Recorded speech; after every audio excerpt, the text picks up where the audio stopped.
indicates that on the application that they're strongly encouraged to attend the meeting to answer any questions that might arise. My concern is we might have some folks that might want to visit about this.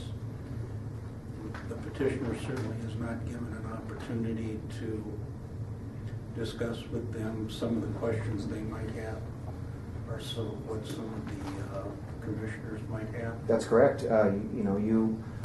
He has taken away the ability for the Planning Commission to ask the applicant questions, and so you're fully within your rights to continue it for a month if you so choose, or you could deny it or you could approve it. But it's not an automatic continuation. It's not an automatic denial or an automatic approval. It's however you see fit. Thank you. Having said that, I would I'd start with the city side as to how we might or might not feel about this. Let's hear from the person that had questions, Kenny, and maybe if it's questions that could only be asked by the petitioner, then maybe take a different... What would you think of this? Well, I think it's unfair to anyone that came here to speak to this item, not to allow them to speak if they wanted to speak to this item too. Because you said the petitioner isn't given the opportunity, but he was given the opportunity. He chose not to come. So I think we need to allow anyone that wants to speak to it the opportunity. Is there someone here that would like to address item number 2 this evening? Mm-hmm. Why don't you come up to the podium and introduce yourself and I got your back, Maury. All right.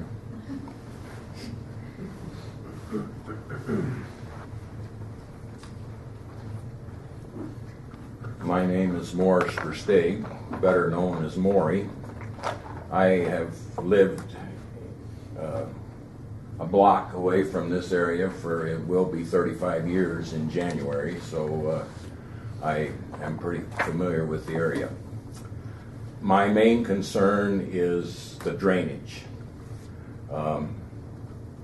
Probably 25 years ago, a fellow that was my next door neighbor and I were here one time at a commission meeting, and I don't know if you know it or not, but Ellis Road is a dam, and it has a 30-inch culvert in it just to the south of this property. And in the city of Sioux Falls, if there's a parking lot or whatever, you got to have a holding place to avoid flooding. Well, your pictures that you had here were evidently taken last week, because I'm retired, so I can keep an eye on things as they happen, and I know for sure 10 loads of dirt came in there today. And that's been happening for the last 3-4 days. And so the whole area, these lots are where the house is going to be, and I'm assuming where he's going to put these other 2 buildings has been raised up probably about 30 inches for sure. And that's all filled in. So our holding pond is gone from the 160 acres to the west. That whole field drains into there, and then it has to go through that 30-inch culvert, which takes, depending on the amount of moisture, 2 years ago, it would take 3-4 days for all of that water to eventually go through. And the way this is all built up now and so forth, and two-thirds of our holding pond is now built up by, like I said, 30 inches. For sure. And so that water has to go someplace. And so the poor guy, that's going to be two houses to the south of this gentleman, yeah, he's going to be flooded.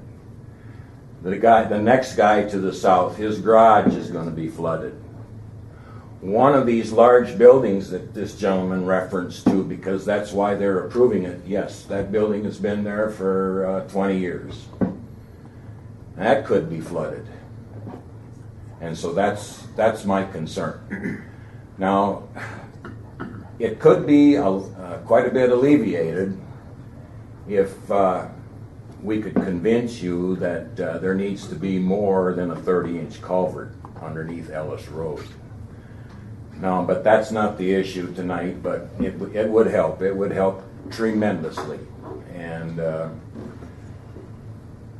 the reason 25 years ago when I was here was they were afraid of the guy on the east side of Ellis Road.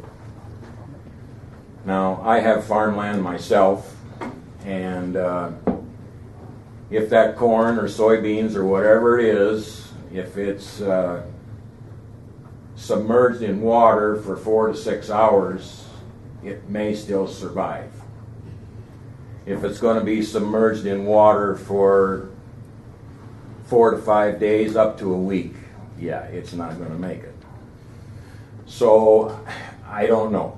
I would think that the gentleman, I don't know who owns the property on the east side of Ellis Road, but I would think they would be in favor of getting the water through there so their corn or soybeans, whatever's in that field, is only submerged for maybe 4, 6, possibly 8 hours rather than 3, 4 days. I have a picture here of when we got 4.5 inches of rain in June of 1984. My next door neighbor has got pictures on his phone of 2 years ago when we had a lot of water. And they're very similar. But anyhow, you're welcome to look at this picture. And but anyhow, my boys were high school age in 1984, and the guy that lived on the end at that time, he had a canoe, and he always kept it on the north side of his garage. Well, about 9 o'clock in the morning, this canoe comes floating by my house, and so my 2 boys, they jump in the canoe and they're canoeing around the neighborhood with the neighbor's canoe. And so anyhow, this is my concern, and I'm not saying that it's something that can't be fixed. It's just that 30-inch culvert just cannot handle the volume of water. That's the problem. And I'm not against this gentleman making this development, but I think we really do have to, in fairness to the people. I think when I moved there, I had a regular ranch house. And 2 years after I moved there, on the 19th of March, and the reason I know it was the 19th of March is because that's my mother's birthday, and we were celebrating my mom's birthday.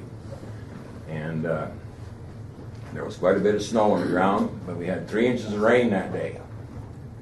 Well, anyhow, next morning about 5 o'clock, I hear my sump pump running. Well, anyhow, my basement started flooding. I had 2 sump pumps, couldn't even begin. So I fixed my situation. I raised my house 40 inches and put a new basement under it. So I think I'm going to be okay. In 1984, when we had all this water and so forth, yeah. There's rumors going around that I still get 6 inches of water in my basement, but it's been dry ever since October of 1983 when I raised my house 40 inches and put a new basement under it. Maury, are you saying that right now is an area that holds water, is acting as a detention area? Has been a vacant piece of ground for some time? Yes. Are you saying that when it rains, it's supposed to drain out to the south of those 2 houses? It's not draining out fast enough and it's flooding that area back there? Mm-hmm. That's correct. That's what I'm saying. Okay. Mr. Chairman, Yes. have you ever brought this to the attention of the county before about the water? 25 years ago, the gentleman that lived next door to me at that time, he and I were here one time, and like I said, they were afraid of the gentleman. And I know there's rules. Like I said, I got farmland, and I know you can't dig a ditch and just dump the water on your neighbor. I understand that. But yet, if that water could pass through there more quickly, I mean, this volume of water takes 4 or 5 days to go through a 30-inch culvert. And because it's got to empty that area with that we're talking about here on the screen here and so forth, and the water in front of our house has to run, in front of my house and my neighbor's house, has to run north to get to this culvert. And what happens, I've stood on my driveway already after we've had 2-3 inches of rain. Don't get that real often, but we do once in a while. And I've stood there and I've watched, and sure enough, here it comes from the north. The water comes shooting down from the north. It has to make a right turn or left turn to go through the culvert and so forth. Instead of going through that culvert in Ellis Road, it just comes shooting right down through our ditches. Then when our ditches get filled up, then the culvert finally starts working, but it's only a 30-inch culvert. So. Any other questions? Well, I have a from the question, not for citizen? you, sir, but perhaps for... Hang on just a second, let's see if County has any questions for Maury. I do. Whose responsibility do you feel that the culvert is? The township or who? No, it's Ellis Road is a county road, so I'm thinking it's the county. That'd be correct. And I mean, it would, a half a mile further north, but that's a little larger waterway, and it's more of a natural waterway. But I mean, they must have, what are they, 60-inch culverts, 2 of them side by side, that, you know, I mean, to let the water run through there. And we just need some relief, I feel. Any other questions from County? Before we ask for other comments, I think one of our commissioners would like, well, why don't we wait before we bring staff up and see who else wants to talk? They might bring up some other questions. Is there anyone else here that would like to address this? Yeah, I just want to explain a little bit more what Maury's talking about. Come on up to the podium and introduce yourself. My name is Richard Underberg, and like Maury already said, I live right beside